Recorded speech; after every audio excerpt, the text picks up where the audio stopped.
Memiliki bisnis yang besar tidak selalu baik. Justru, hidup bisa lebih nyaman ketika kamu hanya punya bisnis yang kecil. Halo semuanya, nama saya Michael. Selamat datang di channel saya, Sikutu Buku. Kali ini saya akan bahas buku Company of One karya Paul Jarvis.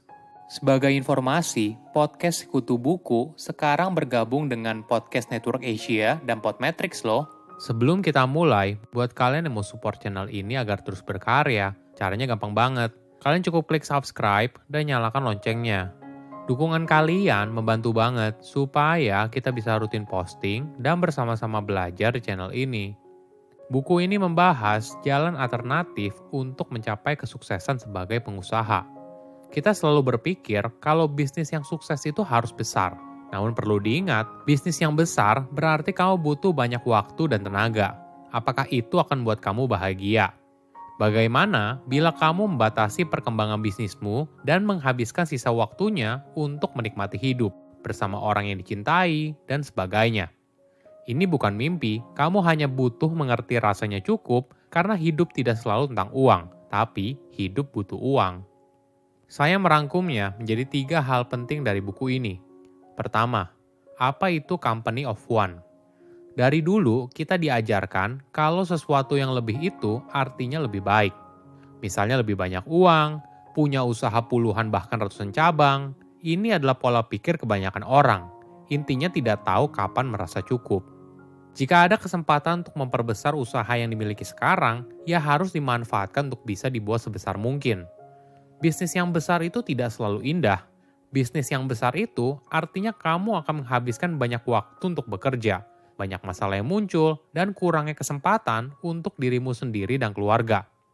Ini adalah pengorbanan yang harus diambil oleh seorang pengusaha ketika ingin usahanya menjadi besar.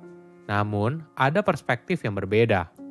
Paul memperkenalkan konsep Company of One. Ini adalah pola pikir pengusaha yang menolak untuk menjadi besar. Company of One bukan artinya perusahaan kecil atau seorang freelance. Namun ini adalah prinsip seorang pengusaha dalam menjalankan bisnis. Sebagai contoh, perusahaan kecil dalam kondisi bisnis yang kecil bukanlah sebuah pilihan, tapi sebuah keadaan. Jika ada kesempatan sebuah perusahaan kecil untuk menjadi besar, pasti pemiliknya akan menjadikan perusahaan itu menjadi besar. Begitu juga dengan freelance. Mereka adalah orang yang menukar tenaga dengan uang. Biasanya, mereka akan mendapatkan uang atas hasil karyanya. Company of One berbeda. Company of One adalah prinsip seorang pemilik usaha yang tahu rasanya cukup. Dia menolak bisnisnya untuk menjadi besar karena kalau bisnisnya besar, dirinya tidak bisa lagi fokus untuk menikmati hidup. Ada contoh yang menarik. Psychotactics adalah perusahaan yang menyediakan jasa konsultasi psikologi untuk bisnis dan dijalankan oleh seorang pengusaha bernama Sean DeSouza. Sean punya pandangan yang unik soal bisnisnya.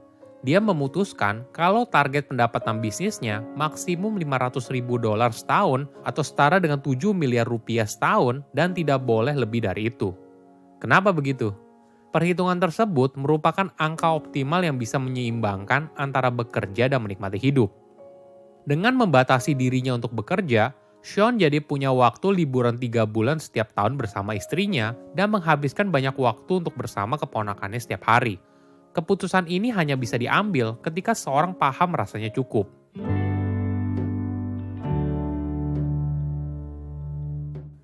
Kedua, Company of One bisa dimulai sebagai side hustle. Apakah ide Company of One menarik buat kamu? Mungkin kamu penasaran bagaimana memulainya. Langkah pertama yang penting adalah jangan keluar dari pekerjaanmu sekarang. Banyak Company of One dimulai sebagai pekerjaan sampingan. Sebuah bisnis butuh waktu untuk tumbuh hingga memberikan hasil yang memuaskan setiap bulan. Nantinya, ketika bisnis ini sudah mandiri dan menghasilkan uang yang cukup, barulah kamu bisa memutuskan untuk berhenti kerja dan fokus mengerjakan bisnis itu secara full-time. Ada contoh yang menarik dari Tom Fishburne.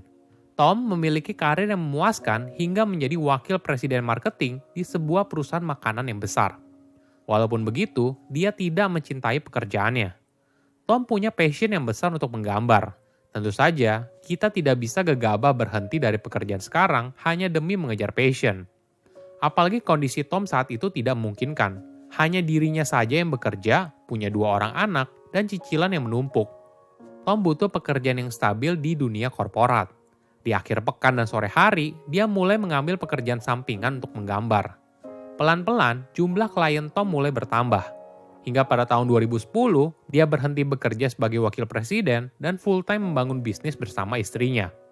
Sejak saat itu, Tom menghasilkan uang 2 kali atau bahkan 3 kali lipat dari yang pernah dihasilkan sebagai eksekutif pemasaran. Di sisi lain, dia juga punya banyak waktu untuk menikmati momen bersama keluarganya dan melakukan sesuatu yang dia sukai, yaitu menggambar kartun. Tom dan istrinya menjalankan perusahaan bernama Market Tunis, sebuah perusahaan yang berlokasi dari rumahnya yang berada di California. Usaha ini dijalankan berdua dan terkadang mereka memperkerjakan pekerja lepas sesuai kebutuhan. Mereka tidak ingin perusahaan yang menjadi besar dan merekrut karyawan. Mereka hanya ingin mendapatkan penghasilan yang cukup untuk menikmati hidup.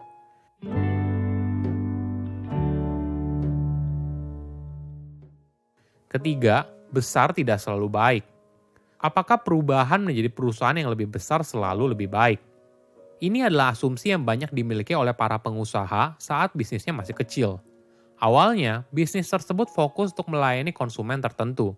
Namun semakin bisnisnya membesar, pengusaha tersebut lalu melebarkan produk atau jasa yang ditawarkan dengan harapan semakin banyak orang yang menggunakan produk atau jasa yang ditawarkan. Namun strategi ini malah bisa berdampak buruk. Ada contoh yang menarik. Starbucks awalnya memposisikan dirinya sebagai gerai minuman yang menawarkan pengalaman mengunjungi kedai kopi lokal. Namun sekitar pertengahan 2000-an, Starbucks melakukan ekspansi besar-besaran. Mereka berusaha memenuhi setiap sudut jalan dan mulai menawarkan produk beraneka ragam di luar kopi. Ternyata hal ini berdampak negatif terhadap pengalaman konsumen saat mengunjungi Starbucks. Kopinya yang berkualitas tinggi mulai disandingkan dengan berbagai produk lain, seperti sandwich, CD, dan berbagai macam minuman yang lain. Bukan hanya itu, konsumen juga kehilangan pengalaman mengunjungi kedai kopi lokal di Starbucks. Hingga akhirnya, pada akhir dekade, Starbucks telah menutup sekitar 900 toko dan kembali fokus pada alasan kenapa orang mencintai Starbucks di awal. Ini adalah pelajaran yang sangat mahal dan mengajarkan kita kalau kita tidak bisa menjadi seperti yang semua orang inginkan. Jika kita berusaha untuk memuaskan semua orang, maka akhirnya kita tidak akan memuaskan siapapun. Company of One punya keunggulan untuk fokus pada apa yang disukai konsumennya yang terbatas. Mereka sadar kalau produk atau jasa yang mereka jual bukan untuk semua orang. Ada contoh menarik dari perusahaan yang menjual ranjang online bernama Casper. Perusahaan ini fokus menjual produknya untuk anak muda yang ingin meningkatkan kualitas tidur mereka, tapi tidak ingin pergi ke toko untuk membeli ranjang. Selain itu, jumlah produk yang dijual Casper hanya 3 tipe, sehingga konsumen tidak perlu bingung untuk membeli ranjang seperti apa. Ditambah lagi, ada garansi uang kembali 100 hari apabila konsumen merasa tidak cocok. Dengan target konsumen dan pilihan yang terbatas, Casper mampu tampil berbeda dibandingkan banyak kompetitornya yang lain.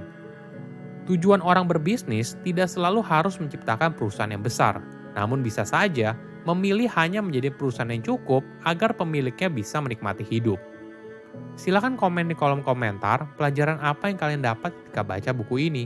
Selain itu, komen juga mau buku apa lagi yang saya review di video berikutnya. Saya undur diri, jangan lupa subscribe channel YouTube Sikutu Buku. Bye-bye.